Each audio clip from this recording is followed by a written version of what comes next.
In this video, we will talk about the gradient operator. This is known as grad and it is denoted by the symbol MATLAB.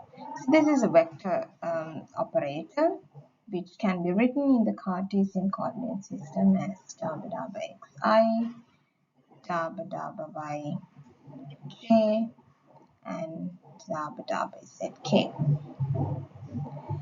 So if we take a scalar function phi, which has a scalar value at a given point in space, then if you take grad phi, it will tell us how the scalar function changes with respect to x, y, and z. So for example, if phi is a temperature field, where you have different values of temperature for each point in space, grad phi tells how fast the temperature changes in the x, y, and z directions. So grad phi can be written as dabba phi, dabba x, I, dabba phi, dabba y, j direction, dabba phi, dabba z in the k direction. So some applications of gradient would be, for example, let's take the gradient along some distance, between, for example, between 2 points, or we can take it as the gradient along some increment in length, dr, which is given by dxi, dyj, and tzk. So this is an infinitesimal length. If you take grad phi dotted with dr, then what you get, if you take the dot product between these two, what you get is dabba dabba xi, dabba dabba yj, plus dabba dabba zk.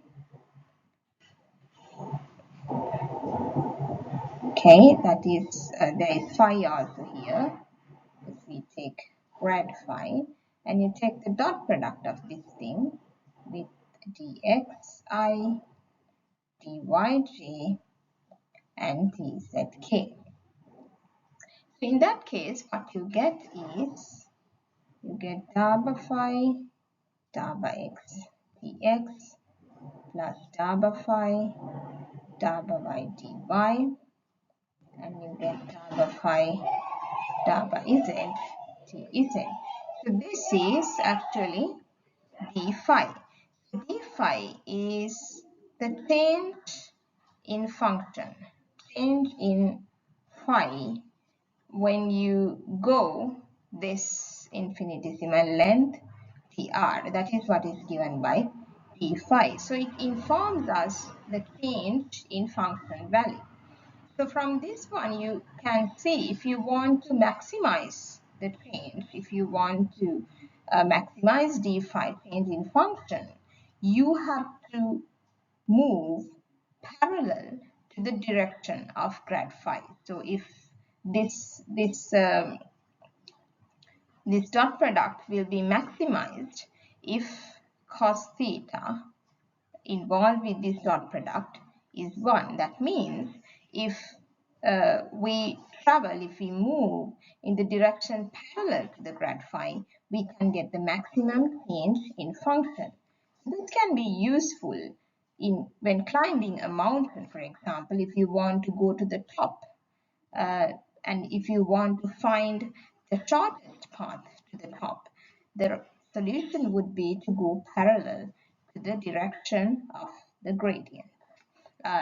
For example, if it is a temperature field and you want to find the fastest way to get to the hottest point, then you have to travel along the direction of the gradient. And the gradient can be used to obtain the directional derivative as well. So since the gradient tells us how fast things change in a given direction, you can get the directional derivative. That means how does the function changes in a given direction. So let's say you have a scalar field, changes like this, and you have some vector v, and you want to know how does the field changes along the direction of v.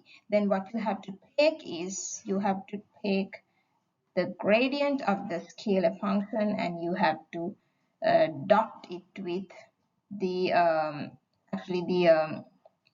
the unit vector of v, because it tells you not the v itself but the unit vector. So then it gives you the directional derivative along the direction of v. So the derivative of phi in the direction of the given vector.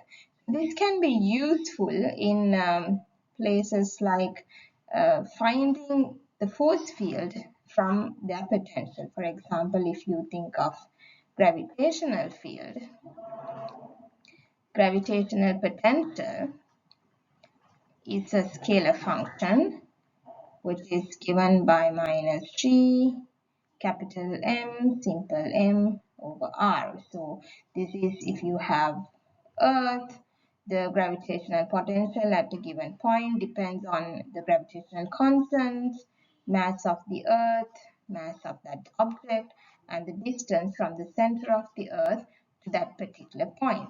So if you want to find the gravitational force, then the force is given by minus grad V. So then this will be, now this is a function depends on R.